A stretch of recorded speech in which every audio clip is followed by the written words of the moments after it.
Welcome to Inglorious Blasters Podcast, a Star Wars Legion podcast talking anything and everything glorious or inglorious about the game.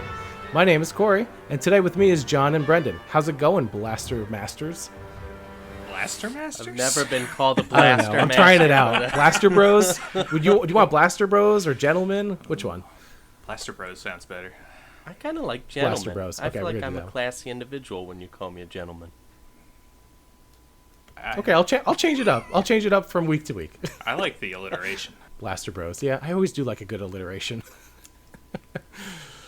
Alrighty, so welcome everyone. This is our second episode back, and today we're going to go over the Critical Hit tournament that just happened in Maryland, and then we're going to do our brand new segment, Fleet Troopers, Glorious or Inglorious, where we are going to have two people on the opposing side of whether Fleet Troopers are a good unit or a terrible unit.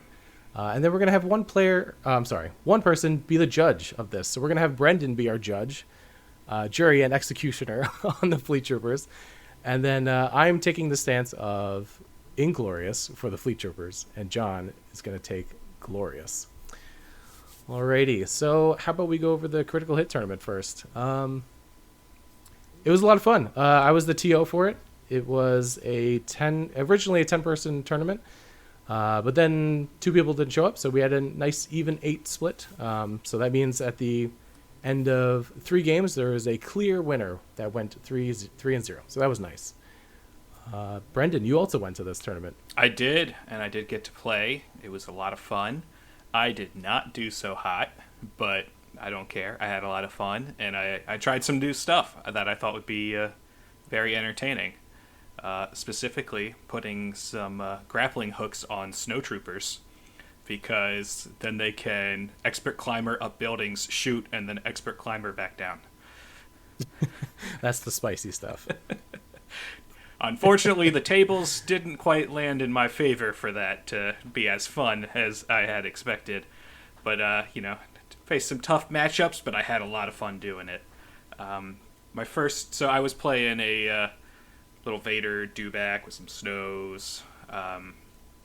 And the first game, I got up against a very bad matchup in a double airspeeder list. All of my critical was not enough to handle the armor because, just hoping for crits.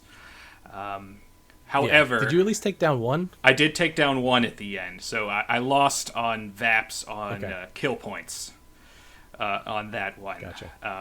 It was real close. I could have won the objective if one of my units didn't die on the last turn. Unfortunate there.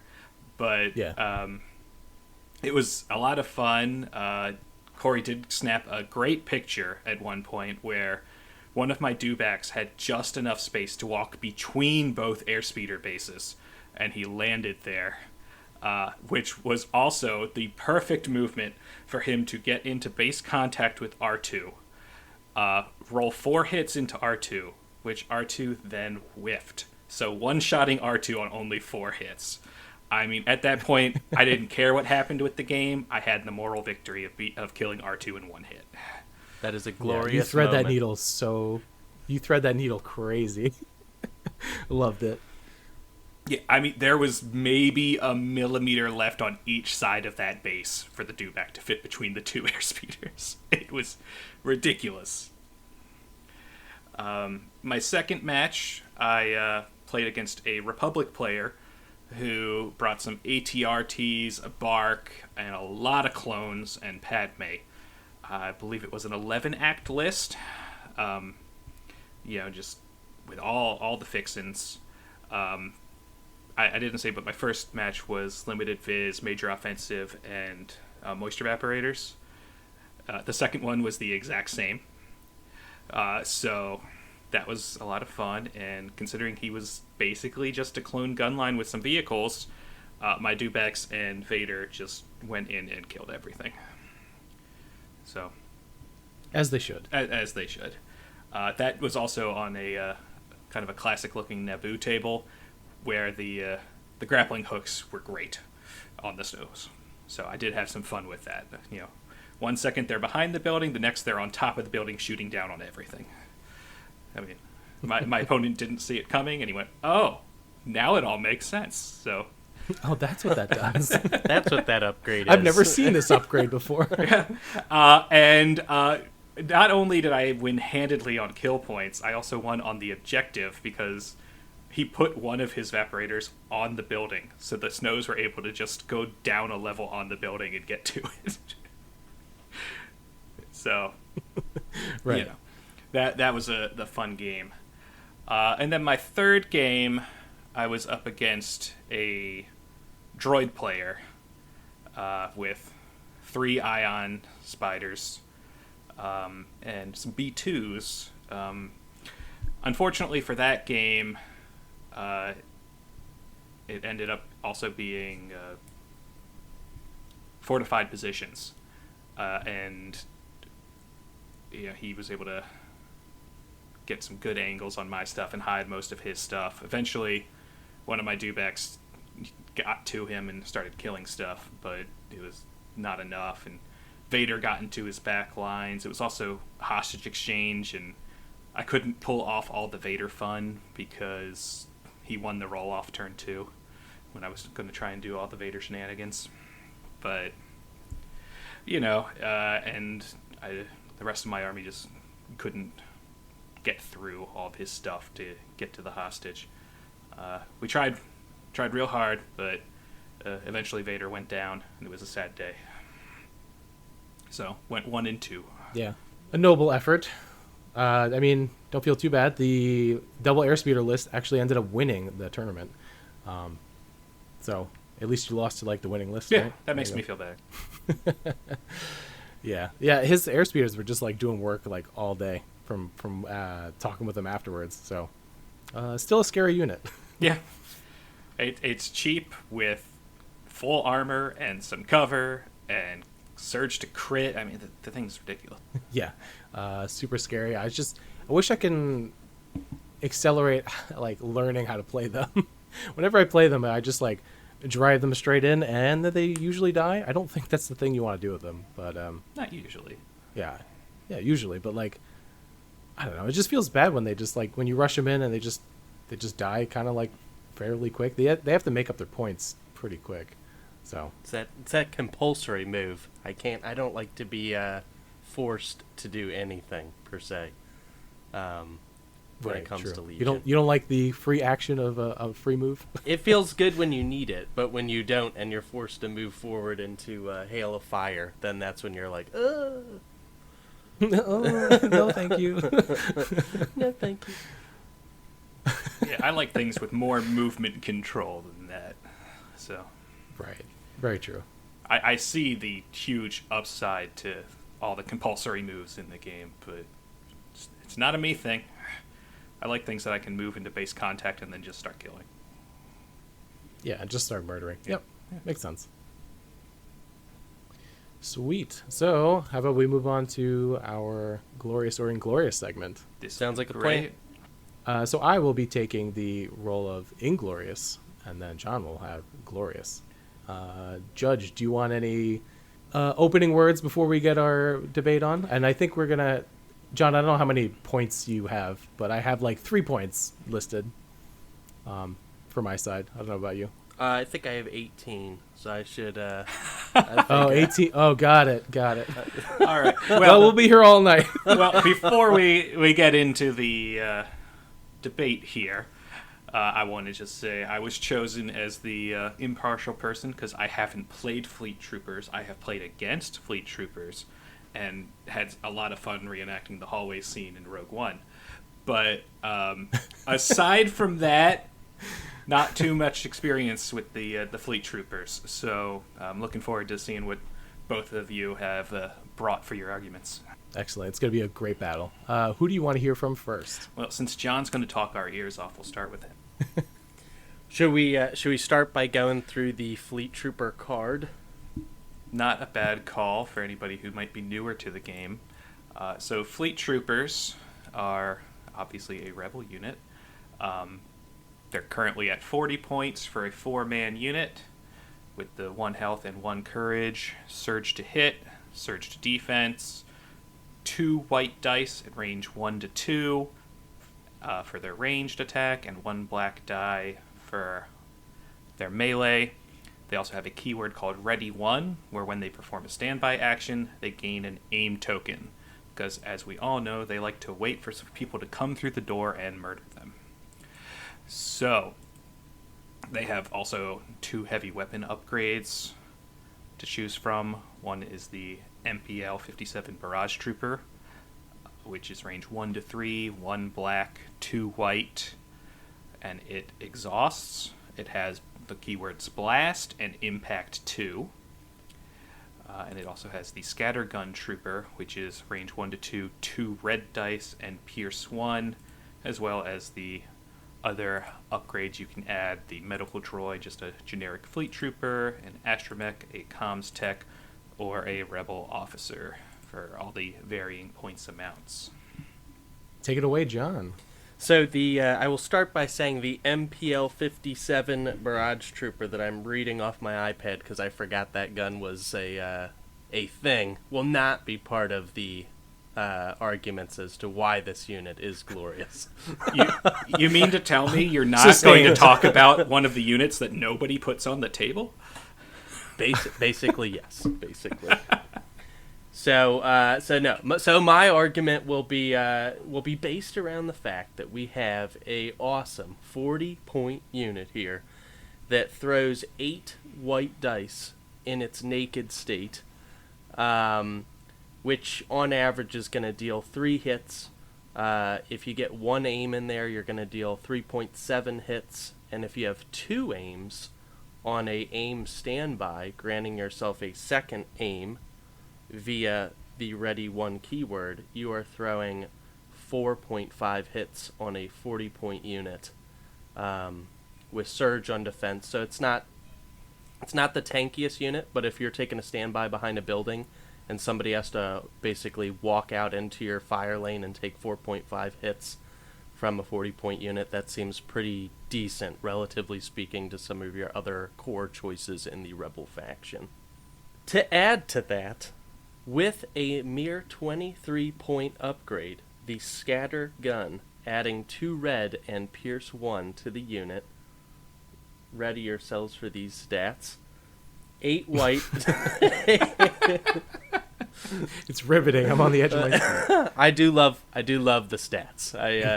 If you John is our resident stats guy. I love a good stat. Yeah, I love a good stat. So 8 white, 2 red, 4.7 hits, Pierce 1. 8 white, 2 red, 1 aim, 5.6 hits. And then if you get the second aim via the aim standby, triggering Ready 1, 6.4 hits, Pierce 1. So if you have a 5-man red save unit that pops out and eats that standby on the 2 aims, you're going to reliably push through 3 to 4 wounds with the Pierce 1, which is pretty substantial for a 63-point unit. And final argument, they got the sweet helmets. I think that's a morale booster for the rest of your army. I don't know. Those helmets they're shaped very phallic. They are aerodynamic, and they have a nice sheen on them that could potentially blind your opponent. So there's that. Oh, so what you're saying is they're most effective in sunlight, but where the sheen is actually going to reflect off the helmet. Okay. Maybe. Yes, exactly. Yeah, maybe. I know I'm the impartial judge, but their best defense is defending your neck. So from the back. So it's really good when they're running away. This is true. I guess I'll try and give a little pushback. So if you're all that math is fantastic for the aim standby trick, right? And then, I like how you created a scenario where you're forced, and sometimes it happens where you're forced to move out into range 2 of them. But ideally you should not be. You should know their threat range, and then when they throw that standby token down, that's like a big red flag, like, hey, don't come here. Sometimes it's unavoidable, but ideally if they're behind a building, they're just going to sit there, and hopefully you never have to go interact with that objective that's near them, right? That's when they're the most scariest, when they take an aim and then a standby. That's okay. I'll just stand back at range 4. maybe I could plink off the standby a different way, right? Which in theory, though, could be equally beneficial. So doing area control in an area-based objective where you force your opponent to either not move at all or stay clear of the objective or eat the shot. It at least keeps your opponent thinking.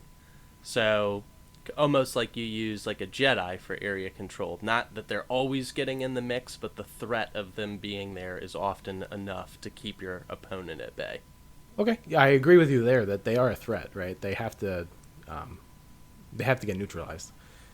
So I guess that's good enough for pushback on my part. You guys want me to go into my points? Yes, please. Unless Brendan, you want to say anything? Like, I know you're an impartial judge, but you can comment too. I will say, I think that, as you guys were saying, with the standby is definitely a threat. There are ways to mitigate the threat, if you're able to get a shot on them, or you happen to get a Jedi around the corner who can then force push them to get rid of the standby. Which is why I think, personally, if you have two of them in the same area, that's where it becomes real area control, because you can't force push two. So, right. And if the terrain is good enough, you can't plink those off either. So, I will say I do feel as though they are terrain dependent, for sure. Like on an open table, they get smoked, and you're never really gonna be able to set that shot up. But at the same token, a rebel trooper, you're gonna run into the same issue, right? White surging save, so it's the same. It is the same, yeah. Yeah, so but in that situation, they do. both... Oh, go ahead. No, I was just gonna say in that situation, they're both equally. They're essentially on the same page. Whereas with the rebel trooper, a naked one at least, you're throwing the 4 black dice, which is going to be 2 hits, and if everything's in light or heavy, you're only going to push 1, potentially none, through cover, just getting yourself a suppression. Whereas at least when you have a higher ceiling with the 8 white die, you have the potential to push through more. Alrighty, these are some strong points, but I'm hoping to come back at you with some stronger ones. So, first point for me is dice pools are too large nowadays for them to tank more than like 1 hit. With some luck, you can kill them or neuter them with just 1 shot.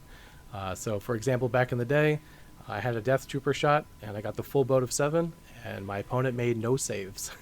And this was at range 4. I'm saying, I know that's a lucky scenario, but this is a scenario that could happen, right? You can severely neuter them. Shores shoot 8 dice at range 3, and so do Rebel Troopers now with the DLT that everyone's taking. So dice pools are gigantic, and the ceiling is gigantic for them to make all those saves, even if they're in heavy cover. And then my second point is I don't prefer them as back objective grabbers. I know certain people like to use them to go tap a VAP, or to maybe not a VAP, but to go grab a box that you're holding onto. I would rather have a Rebel Trooper with a range 3 shot to make a pot shot at something late game than having to try and double move into the ranges to finally get into range for the fleet troopers. I'd much rather move, shoot, and try and get a lucky crit through cover as a Rebel Trooper at range 3. I just don't see them being great trying to double move and trying to the comeback potential feels a little bit better with a Rebel Trooper if you're behind, if that makes sense. And then let's see, my last point is I think they're fairly easy to stay out of their threat range. All you really got to do is just be what is it? Is it exactly 3? Yeah, if you be exactly range 3 of their leader, they can't move shoot you, right? So it becomes a range 3 fight. You'll get 2 shots on them before, you'll get 2 shots on them with that same trooper than they will before they even get to shoot back, right? And I'll say it again, this, with the presence of higher range dice pools and all the critical going around, they're going to get plinked off the board. And like I feel like if you're doing threat prioritization correctly, you're gonna probably kill them first if they're coming right at you, barring there's no like crazy Jedi in your face, right? That's what I got for you. Do you have a rebuttal to the coolness of the helmet? Oh, that's what I was really looking forward to. If I lose this argument, I will wear one of those helmets to the next tournament. I don't think they're that good looking. Definitely not a cool helmet. Well, if we're wearing Inglorious Blaster swag, I do not want you wearing the helmet, thereby associating myself with you.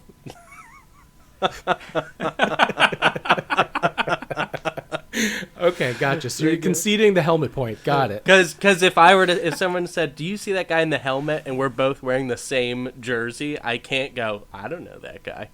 I don't know. They're gonna look down and go, "You obviously know him. You're wearing the same custom shirt." Oh no, I just found this thing. I don't know that guy. No. No idea who that guy is. Nope. Perfect.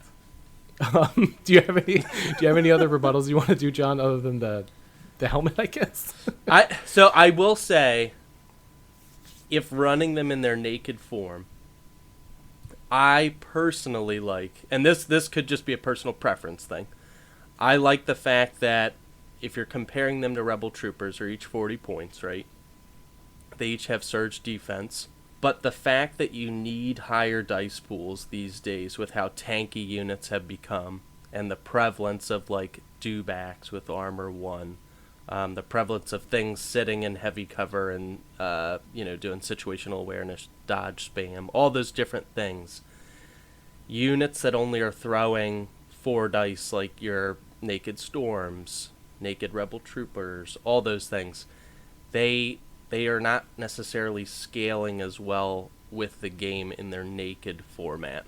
Like, you're never really pushing through hits. So I kind of like the idea that, yes, you have to get closer, but the possibility is still there because the ceiling is twice as high with 8 die. And then the fact that you can get Pierce in there and plink off red save units, that's extremely enticing to me. So that would be just my... but for the naked versus naked Rebel Trooper or Fleet Trooper, you can't really add the Pierce 2, right? You are just throwing... I get it. The ceiling is much higher. You are throwing 8 dice, but you do have to be closer. You do have to be like a lot closer. If you're trying to my argument is if you're trying to make a comeback, like you're in a losing position, I would much rather try and make a lucky shot at range, like potentially a move shoot at range 3, right? This is, again, it's like super, like if you're in a losing spot, I'd rather bet on Rebel Troopers just for that extra range. But I see what you're getting at. That's fair. No, I think from a objective grabbing standpoint, they're pretty much on the same playing field with the same white save surge. Surge on defense, that is. Well, surging both ways for Fleet Troopers. But yes, I will agree. I do think there are situations where obviously having that range 3 shot. And when you start adding in the DLT, I mean, there's a reason why people are spamming them. It's a super sweet. Yeah. It's just like, it's so bonkers. I remember, sure, I'll give him a shout out. I don't care. This one's free, guys. What do you call it? Kyle Dornboss at 5th Trooper was talking about bringing a bunch of them, like maybe a year and a half ago or 2 years ago at this point. Time is... It's an illusion to me now. I have no idea. But yeah, he started talking about like bringing them, and I was like, yeah, like DLTs seem good, but it wasn't until like someone actually took it to a tournament. I think the major one was Adepticon. Yeah, and then people were like, oh, that's really good. I can spam these? There's 77 points? And really, I mean, we were talking about this in our Discord the other day. The only way you counter that is with the high velocity Galactic Civil War snipers, or the AAT smokes them. But when they get dodged up at that range, like you're hoping you get them to roll 1, maybe 2 saves at that point when they're in heavy cover with the dodge. Yes. Yeah, it becomes a little much. Anyways, I think we've veered off track. Yes. Brendan, do you want to push back a little bit on John, or are you good? Or I'm sorry, on me. Sorry, on my points. My bad. John already went. I will say, Corey, I mean, you have valid points on the limited, range. If you are up against another list that has more range, it's going to be tough to get them there to do some damage. I would like to know your thoughts then on two of the common ways that a rebel player could get around that problem. Number one, the bus, and number two, rapid reinforcements. So you're asking me to argue for John? No, I'm asking you, as they're not good. However, if those two things happen, are they still not good? Okay, gotcha. So you're saying the bus, and then what was the last one? Rapid reinforcements, which is obviously dependent on the cards, but a rebel player could bring that in their deck. Right, understood. All right, so I have two. Okay, I think I have an answer for both. Okay, let's start with the bus. If they want to, let's pretend it's one bus just for easiness. Sure. And they put the fleets in there, and they got the scattergun with the Pierce. Whenever they hop out of that bus, they take one shot. That's it. Guaranteed they take only one shot, and then they will die. I'm either going to melee them with something in my army if I have a melee threat. You probably should nowadays at least have one. Or you could just light them up with whatever you got, right? They will take exactly one shot and then just die. So the fleets have to make that count. I just don't see it being great after them just shooting at something once. And then for rapid reinforcements, that happens at turn 1 now, right? Yeah, okay. So then if you deploy semi-smartly, you can try and deny some areas for them to rapid reinforce, right? You just have to measure range 2 from all your units. Make sure you fan them out. I know as a droid player, it's pretty easy to fan out your droids in such a way that finding a rapid reinforcement deployment for your fleets becomes pretty difficult. At least near your deployment lines. If they go behind a building, you can't really stop that. But there are some smart ways you can mitigate, at least in round 1, where it becomes difficult for them to hop in. That's what I got.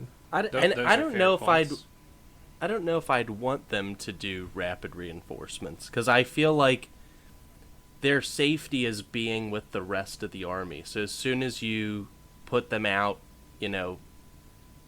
stretched out and the slightest bit away from your main forces, I think then they do become an easy target to get smoked.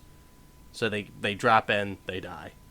But I think keeping them with the bulk of your forces, where you force your opponent to say, okay, if you're going to come up and take this shot on my fleet troopers and potentially wipe them out, they're only a 63-point unit, so what are you going to trade to do that, to then take the onslaught from the rest of my unactivated units? Right. So I think that's the only way. It's very board dependent, but it's definitely a risk to throw them in rapid deployment, right? To just throw them super far up. But I mean, if the board says you can, go, that's fine. I'll concede that, slightly. Okay. Do either of you have a closing statement you would like to make? John, do you want to go first? A closing statement. I would just say that, just to reiterate some of my points, they have a very quality shot, albeit at range 2. They're pushing a high number of dice, and when you get the 2 reds in there specifically, you add a little bit of reliability to the pool and get that pierce. In their naked state, they grab objectives just as good as a rebel trooper, naked versus naked. But if they need to, if you're in a all-in situation and you're throwing them at your opponent, I think I would rather have the 8 white versus the 4 black if the game has gotten to that point. I think either way, if you have rebel troopers that you're assaulting with or fleet troopers that you're assaulting with, in a all or nothing situation, you're really hoping for luck at that point anyway, if you're charging your opponent with rebel troopers of any variety. So yeah, I like them, and they got the sweet helmets, which we kind of ragged on, but they are cool. They are iconic and shiny, and very shiny, very very shiny. So for my closing statement, I don't gotta say much. They're just Inglorious. I don't like them. I just prefer to sit back. I would, given the choice between a fleet trooper and a rebel trooper, I would 100% pick the rebel trooper every time, solely due to the fact that DLT, nimble, situational awareness. I understand it's a little bit more expensive than the fleet trooper with the scattergun, but you're getting all the tools you need to fight basically everything nowadays. So that's like my small, maybe unfair comparison, but that's what it is. I'm gonna pay the extra points to get the better trooper. Boom, mic drop. Oh, mic drop. You need that for recording. Don't drop it. All right. Oh, whoops. So, well, I have to say you guys both brought a lot of good points. And I will say I'm going to use both words in the description, but there's a clear winner. I will say that fleet troopers are gloriously thematic with how they are set up. They shoot a lot, they might hit a lot, they might miss a lot, and they like to wait for things to come around the corner and kill them. I mean, the movies have taught us anything about fleet troopers, they wait and die. So rebellions they're very are built thematic. on hope. They are gloriously thematic, but as a unit in Legion, they are inglorious. They are, I feel, too dependent on situation and table, and most armies are bringing things that are at a minimum range 3 or more. So, I mean, as stated, they're surging white dice. You can easily blank out on that, and if you don't have somewhere to hide, they're going to die. They don't have the great ability to survive like their rebel trooper compatriots with dodges that never go away. Excellent. I'm victorious. Congrats to Corey. John, you did a great job arguing for them. They are a great unit in circumstances, but they are not going to get great executed unit all the time. No. You said no, Brendan no, was because, judge, jury, and executioner, so this isn't no, the goodbye, people right? being executed are fleet troopers by Vader in a hallway. Accurate. Absolutely. Well, John, thank you for a great debate. Brendan, thank you for being the judge. Appreciate it. Yeah. I guess the next question is, what unit do we want to do next week? Do we tease it now, or do we let people have to find out next week? Do we reveal that we didn't even talk about this yet? Do we reveal we don't even know what random. we're talking about? It could be completely random. Yeah. Yeah, I could grab a die, roll the die, and we choose light side, dark side, and then we figure out from there. I don't know. Maybe we just figure that out later. All right, figure that out later. Sounds good. Yeah, it seems like too much randomness, and that's probably not good podcasting space. Just listening to you like roll a die. I'm just saying. Listen to the smooth. We can also sound just of this cut die. this part out. No, I know. Alrighty, you guys want to bring up anything else before we close it out? I will bring up that we do now have a Facebook page and an Instagram page, as well as our Podbean account, where you are currently listening to this, more than likely, because I haven't figured out how to share it other places yet. So just, search for Inglorious Blasters or SWL Inglorious Blasters. You should be able to find us on those. I will be sharing new episodes there, as well as pictures going forward. I'm sure we can leave our social medias in the description of the podcast as well. So yep. Look out for it over there too if you can't find it. John, you good? Do you want to bring up anything? No, I just want to say thank you for a riveting debate. And Brendan, I know it was a hard decision. You were 49-51% in favor of Corey, right on the edge. Yeah. A slight breeze pushed you in his direction. But yeah, a slight breeze, and that like 30 of the points that went to John were for the helmets. It was pretty much 49 points were the helmets. There were 0 relevant arguments.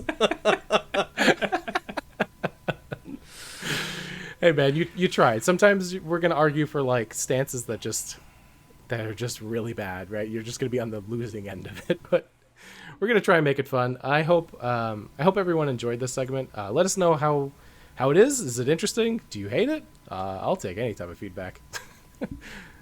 Feel free to comment on the Facebook, I guess, or does Podbean do comments? I don't normally use that one.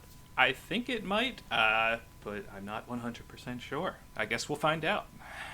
Alrighty, everyone.